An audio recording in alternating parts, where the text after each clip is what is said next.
term we frequently hear in research projects is variables.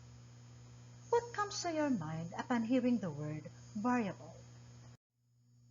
Welcome to Learning Today with Ma'am Balbio. In this video, we will talk about the variables we use in research.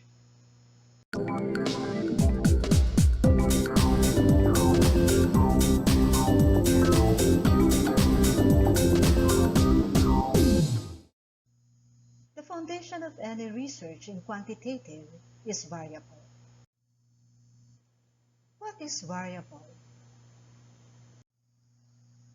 To put in layman's statement, it is something that can change or something that can have more than one value.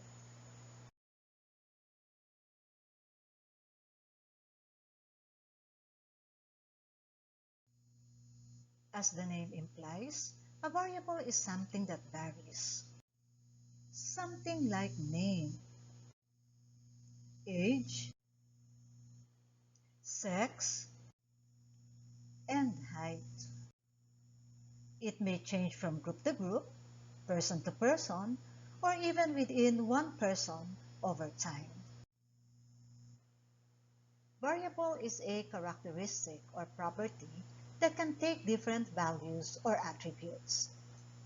A variable incites excitement in any research. It is therefore critical for beginners in research to have clarity about this term and the related concepts. Students often have difficulty knowing which statistical test to use. The answer to that question always starts with variable classification. It is important that you understand the type of a variable for the following reason.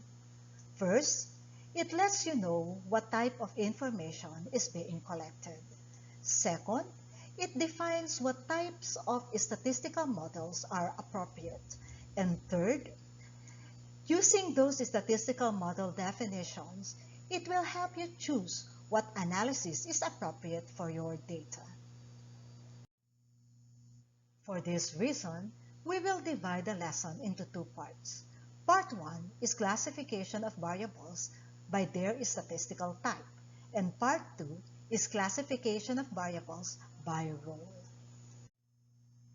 It is simpler to start with the classification of variables by their statistical type. There are two, numeric and categorical variables. Numeric variables are variables that contains measurable numerical quantity. These values are considered as quantitative data. Numeric variables may be discrete or continuous. Discrete variables are countable in a finite amount of time, like the number of students in a class, number of teachers in school, number of chairs inside a classroom, and number of siblings. While continuous variables will take you forever to count, literally.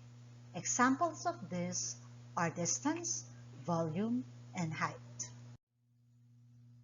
Categorical variables are variables that describes quality or characteristics of a data or unit. They represent groupings of some kind and sometimes recorded as numbers. But the numbers represents categories rather than actual amounts of things. Categorical variables can be ordinal or nominal variables and dichotomous or polychotomous variables. Let's start with ordinal and nominal variables. With ordinal variables, it can take values which can be logically ordered or ranked. Examples of this are low income, middle income, high income.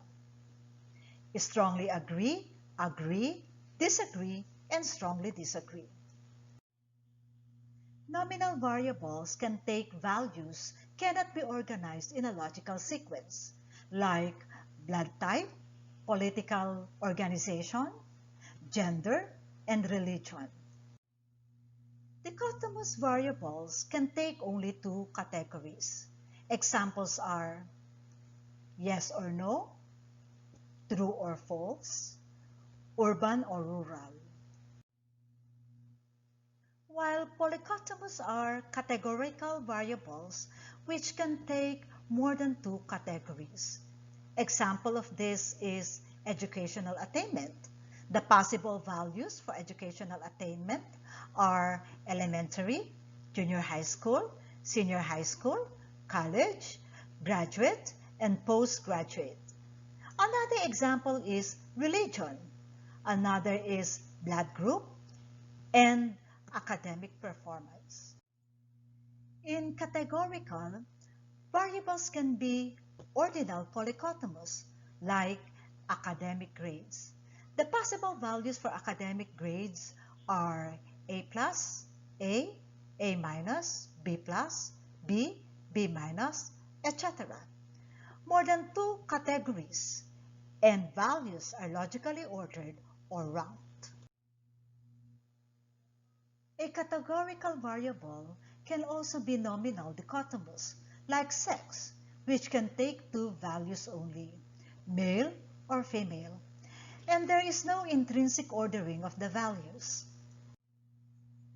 Before we end the day's lesson, let us summarize the classification of variables by their statistical type, numerical and categorical variables.